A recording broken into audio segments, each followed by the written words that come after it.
The $349 billion government program meant to keep small businesses afloat during the pandemic and economic meltdown ran out of money on Thursday, even as many small business owners were desperately trying to apply for loans.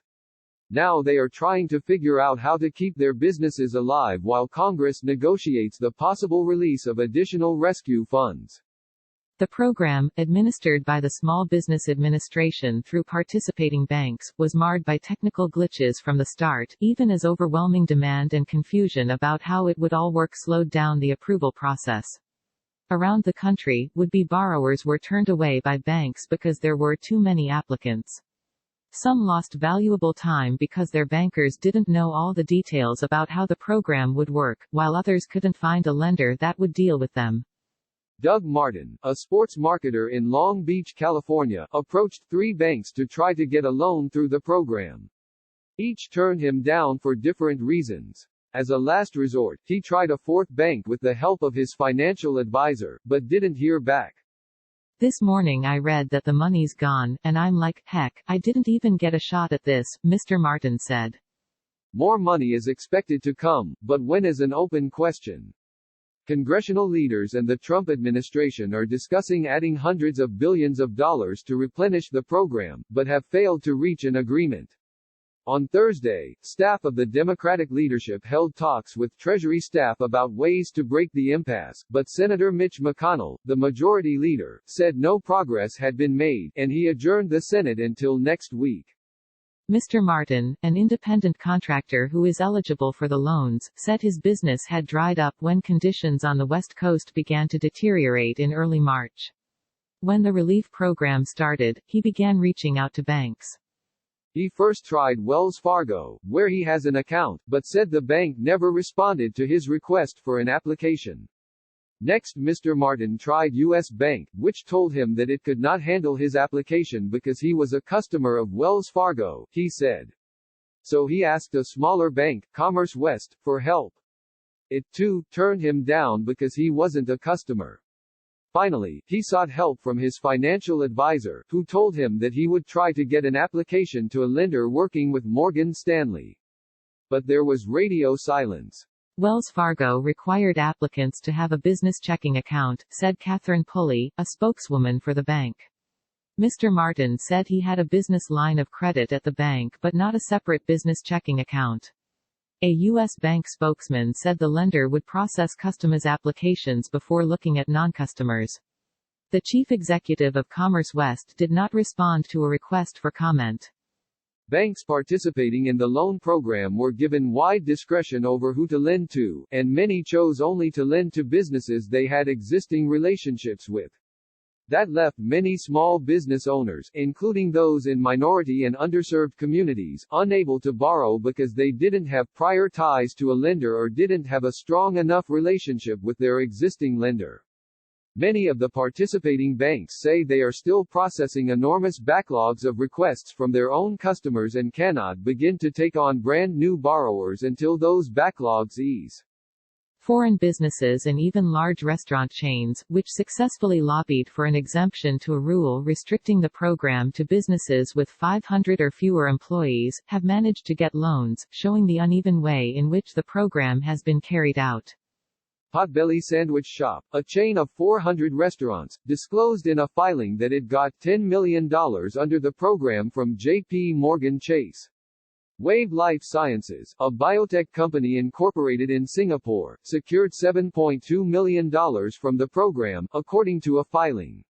A company spokeswoman, Alicia Suter, said the pandemic makes it difficult to predict or plan for potential impacts to ongoing and planned business activities and operations.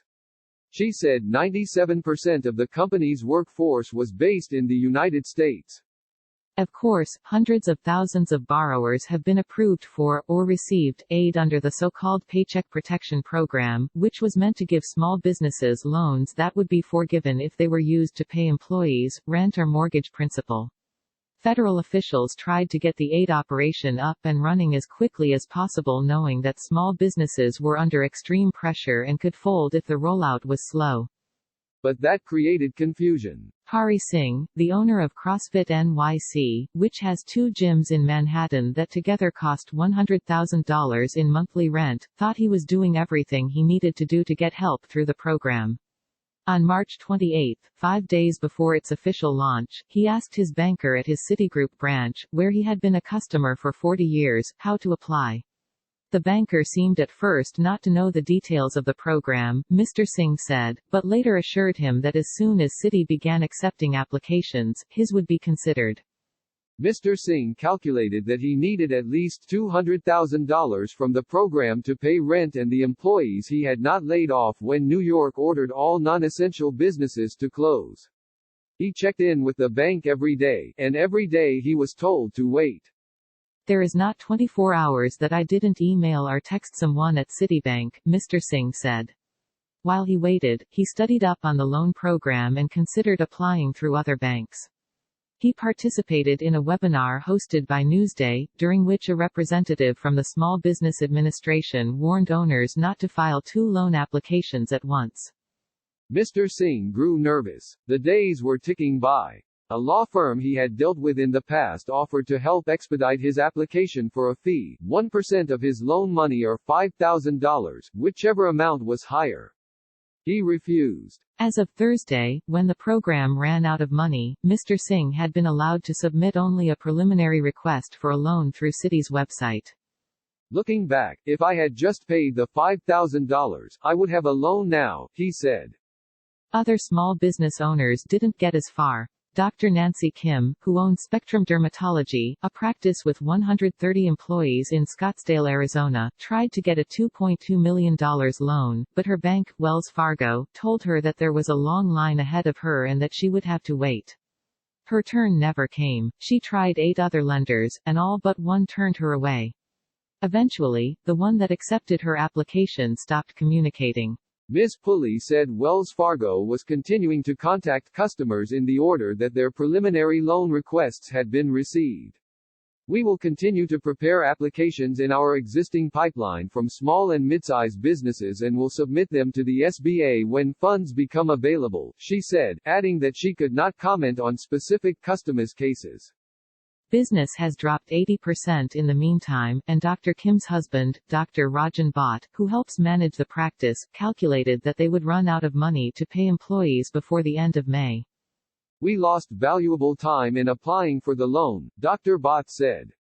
If we had applied at the same time as the rest of the country, maybe we would have gotten funded. Nonprofits and charities are among the entities that didn't get close to the federal aid. The Brooklyn Rail, a free culture magazine that is distributed through local businesses and newsstands, stopped printing copies when New York businesses closed. Its managing director, Sophia Pedlow, said she had tried to apply for an $81,000 loan through the program using her bank, Citi. She began an application and responded to requests for more paperwork. Some of the questions in the online form did not apply to her organization. They would have made sense only for a for-profit business. It seems pretty clear that the infrastructure that they've set up is not geared toward nonprofits, Ms. Pedlow said of Citi's process. She said a Citi representative had told her on Thursday that the bank was still processing her application. Drew Benson, a Citi spokesman, said the bank worked as quickly as possible to help applicants submit their forms. If additional funds do become available from Congress, Citi will work relentlessly to help these customers get the funding they need, he said. Emily Cochran, Alan Rappaport and David McCabe contributed reporting.